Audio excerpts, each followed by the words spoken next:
ধুবুৰীত অভিলেখ সংখ্যক ভোটত সাংসদ হিচাপে নিৰ্বাচিত হোৱাৰ পিছত ৰকিবুল হুছেইনে আকৌ এবাৰ ধুবুৰীত শক্তি প্ৰদৰ্শন কৰিলে। ধুবুৰীত কংগ্ৰেছত যোগদান কৰিলে। কংগ্ৰেছত যোগদান কাৰ্যসূচী অনুষ্ঠিত হ'ল কংগ্ৰেছৰ আৰু সেই কংগ্ৰেছৰ যোগদান কাৰ্যসূচীত বিভিন্ন প্ৰান্তৰ পৰা লোক আহি ৰকিবুল হুছেইনৰ উপস্থিতিত সাংসদ ৰকিবুল হুছেইনৰ উপস্থিতিত কংগ্ৰেছত যোগদান কৰে। তেওঁতো মুখ্যমন্ত্ৰী হোৱাৰে যোগ্য নহয়। মুখ্যমন্ত্ৰী হওঁতে যিটো শপত গ্ৰহণ কৰিছে সেই শপত গ্ৰহণত তেওঁ মানি চলা নাই। গতিকে এতিয়াতো তেওঁলোকৰ আইন কানুনৰ যুগো নাই। যেতিয়াই হ'ব আজিৰ এই কথা বতৰাবিলাকত তেওঁৰ শাস্তি হ'বই, দুদিন দেৰি হ'ব। তেওঁক এতিয়া সেই কষ্ট এইবিলাক কৰি আছে। জুবিন গাৰ্গৰ লগত এইবিলাকৰ কি কথা আছে? সেইকাৰণে আমাৰ কোনোবা এজনে কৈছে ভালকৈ টকশ্ব'ত মই দেখিলোঁ যে এজনে কৈছে যে মূৰ্খ এজনে কেৱল গৰু ৰচনা পঢ়ি গৈছিল।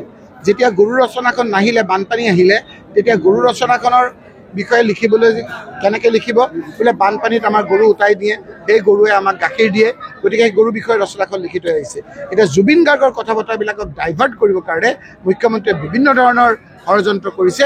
এই কথা বতৰাবিলাক ৰাইজৰ চকুত ধৰা পেলাইছে। আমি এইবিলাক কথাৰ উত্তৰ দিয়া মানে কথাটো ডাইভাৰ্ট হোৱা। মুখ্যমন্ত্ৰীগৰাকীয়ে জুবিন গাৰ্গৰ হত্যাৰ ষড়যন্ত্ৰত লিপ্ত হোৱা ব্যক্তিসকলক চিনাকি কৰি দিয়ক, নহ'লে তেওঁক ৰাইজে এই কথাবিলাকত চিনাকি কৰিব। যি হিন্দু মুছলমানৰ ৰাজনীতি চলি আছিল সেইটো সম্পূৰ্ণৰূপে তাৰ পিছত কিন্তু মুখ্যমন্ত্ৰীগৰাকীয়ে মুছলমানক ভাবুকি দিছে। মিয়া মুছলমানক ভাবুকি দিয়াৰ পিছত পুনৰ উচ্ছেদ অভিযান আৰম্ভ হৈছে। কি ক'ব? ৰাইজৰ মনটো ডাইভাৰ্ট কৰিবলৈ বিচাৰিছে। ৰাইজৰ মনত কি আছে? জুবিন গাৰ্গৰ হত্যাৰ পিছত এই কথাখিনি ৰাইজৰ চকুত ভাগি আহিছে। সময়লৈ অপেক্ষা কৰক। সময় বৰ নিষ্ঠুৰ। মুখ্যমন্ত্ৰী ডাঙৰীয়াক এই কথাবিলাক সময়ে উত্তৰ দিব। আপুনি এটা কথা বুলি কওঁতে দুবাৰ সোধে, বাকীসকলে নুসুধে, কাৰণ তেওঁলোকৰ ইনষ্ট্ৰাকশ্যন আছে যে কাৰ মানুহ, একচুৱেলি কাৰ মানুহ, মহন্ত কাৰ মানুহ? যাৰ চৰকাৰ তাৰ মানুহ, যাৰ চৰকাৰ তাৰ মানুহ, যাৰ চৰকাৰত উঠা বহা কৰি আছে ইয়াৰ বিষয়াসকলে। সকলো বিষয়া নহয়, যিসকলে ইলিগেলি উচ্ছেদ কৰিছে, ৰেভিনিউ মাটিবিলাক উচ্ছেদ কৰিছে, আকৌ কোৰ্টৰ দ্বাৰা লাইন লগাই দিবলগীয়া হৈছে, সেইসকলে ভাবিছে যে এনেকেই দিন যাব। কিন্তু এইসকলকতো আমি চিহ্নিত কৰি থৈছোঁ। আজিৰ দিনটো সদায় নাযায়। এইসকল ৰিটায়াৰ হ'লেও আমি তেওঁলোকক বিচাৰি আইনগতভাৱে ব্যৱস্থা ল'ম। আজি কিমান আপোনালোকে দেখিলে বিজেপিৰ পৰা জইন কৰিছে, আপোনাৰ আক্ৰাছৰ পৰা জইন কৰিছে, আৰু বিভিন্ন জাতি জনগোষ্ঠীৰ মানুহ জইন কৰিছে। AGPৰ লোকসকল আহি জইন কৰিছে। আজি আপোনাৰ AGPৰ দুই ধৰণৰ লোক আছে। এটা ডাইৰেক্ট জইন কৰিছে, এইবাৰ ইলেকশ্যনত আমাক সহায় কৰিব, সেই কথাটো তেওঁলোকে আমাক জনাইছে। UDFৰটো অজস্ৰ লোক আহিছে। UDFৰ আপোনাৰ ডাঙৰ ডাঙৰ নেতাই আমাৰ লগত জইন কৰিবলৈ বিচাৰি আছে। খালি আমি গৌৰৱ গগৈ আৰু জিতেন্দ্ৰ সিঙৰ পৰা ক্লিয়াৰেঞ্চ নোপোৱাৰ কাৰণে আমি এইখিনি কৰিব পৰা নাই। আমি কৈছোঁ যে হিমন্ত বিশ্ব শৰ্মা বাহিৰে যিসকল আহে আমি সকলোকে লৈ ল'ম। 335 জনগোষ্ঠী জনজাতিকৰণ কৰিব লাগে বুলি বাৰে বাৰে যিটো প্ৰতিশ্ৰুতি কৰিছে, এইটো নোহোৱাৰ কাৰণ কি? ইয়াৰ কাৰণ হ'ল হিমন্ত বিশ্ব শৰ্মা ডাঙৰীয়া। আজি আমাৰ কোচ ৰাজবংশী লোকসকলক অৰ্ডিনেঞ্চ কৰি কংগ্ৰেছ দলে জনজাতি কৰিছিল। অৰ্ডিনেঞ্চ কৰি কোচ ৰাজবংশী লোকসকল জনজাতি হোৱাৰ ফলত তেওঁলোকৰ পৰা এজন বিধায়ক হৈছিল। তেওঁলোকৰ ল'ৰা ছোৱালীয়ে মেডিকেলত ছিট পাইছিল। কিন্তু আজি বিজেপিয়ে তেওঁলোকক কৈছিল যে 100 দিনৰ ভিতৰত আমাৰ চৰকাৰ হ'লে আমি জনজাতি কৰিম। এতিয়া মই যেতিয়া পাৰ্লিয়ামেণ্টত সুধিছোঁ এই বিষয়ে তেওঁলোকে নিমাত নিতাল। আজি এটা কয়, কালি এটা কয়, আৰু তেওঁ বিভিন্ন ধৰণে মূৰ পুলুকা মাৰে। হিমন্ত বিশ্ব শৰ্মা এজন জনজাতি বিৰোধী লোক, আৰু সেইকাৰণেই এই লোকসকলক তেওঁ জনজাতি কৰিব বিচৰা নাই। বৰ্তমানৰ জনজাতিৰ লোকসকলকো তেওঁ বিভিন্ন ধৰণে বিতাড়িত কৰিছে, আৰু এই 6 জনগোষ্ঠীকো তেওঁ বিতাড়িত কৰিছে।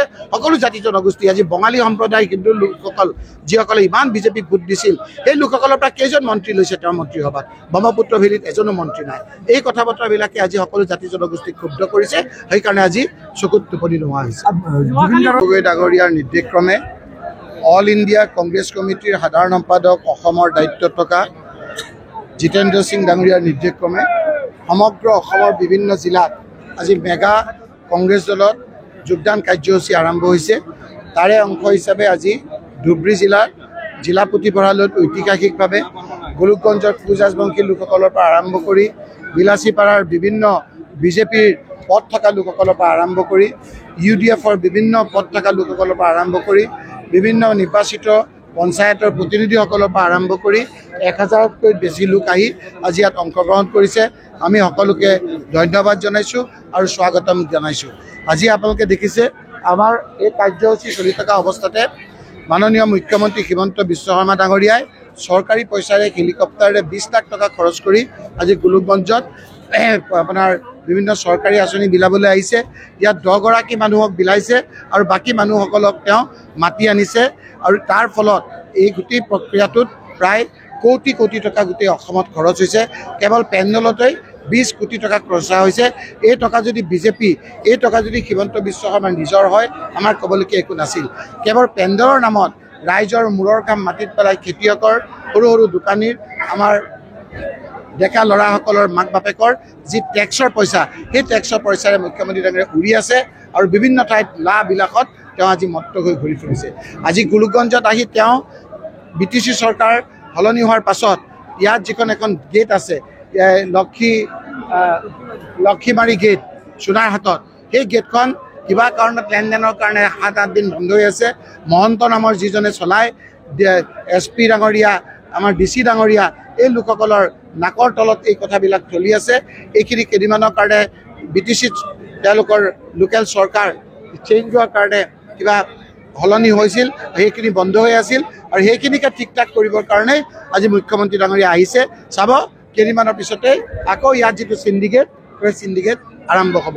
গতিকে ধুবুৰী মানুহখিনি বেয়া, কিন্তু ইয়াৰ চিণ্ডিকেটৰ পইচাখিনি মুখ্যমন্ত্ৰীৰ কাৰণে খুব ভাল। সেইকাৰণে আজি মুখ্যমন্ত্ৰী ডাঙৰীয়াই আজি জুবিন গাৰ্গক যিটো ন্যায় দিয়া নাই, ইয়াৰ ষড়যন্ত্ৰত লিপ্ত থকা লোকসকলক যেনেকৈ ৰাইজৰ ওচৰত তেওঁলোকে চিনাকি কৰি দিয়া নাই, এই কথা বতৰাবিলাক ৰাইজ অতিষ্ঠ হৈছে। আৰু আজি বিজেপিৰ মুখ্যমন্ত্ৰী হিমন্ত বিশ্ব শৰ্মাৰ কাৰণে বিজেপিৰ মানুহে বেছি বেয়া পাইছে। এই কথাখিনি কেন্দ্ৰৰ নেতৃবৃন্দও বিজেপিৰ গম পাইছে। আমি শুনিছোঁ যে মুখ্যমন্ত্ৰী সলনি কৰিব, 3 জনৰ নাম তেওঁলোকে দিছে, তেওঁলোকৰ নিজৰ কথা। কিন্তু আমি ভাবিছোঁ এই সময়ত যদি মুখ্যমন্ত্ৰী সলনি হৈ যায়, তেতিয়া অলপ হ'লেও কিজানি বিজেপিৰ আগতকৈ অলপ ভাল হ'ব। আৰু সেইকাৰণে বেছি আমি মুখ্যমন্ত্ৰীক সমালোচনা কৰিব খোজা নাই।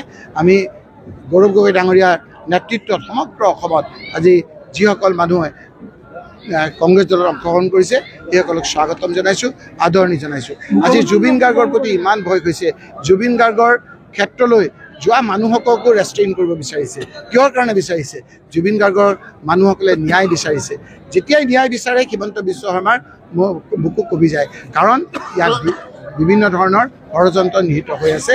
এই কথাবিলাক ৰাইজে বিচাৰে। জুবিন গাৰ্গৰ অনুৰাগীকৃত ভাগ কৰিব বিচাৰিছে। জুবিন গাৰ্গৰ সমাধিস্থলীটো যোৱাটো বুজি বাধা দিব বিচাৰিছে।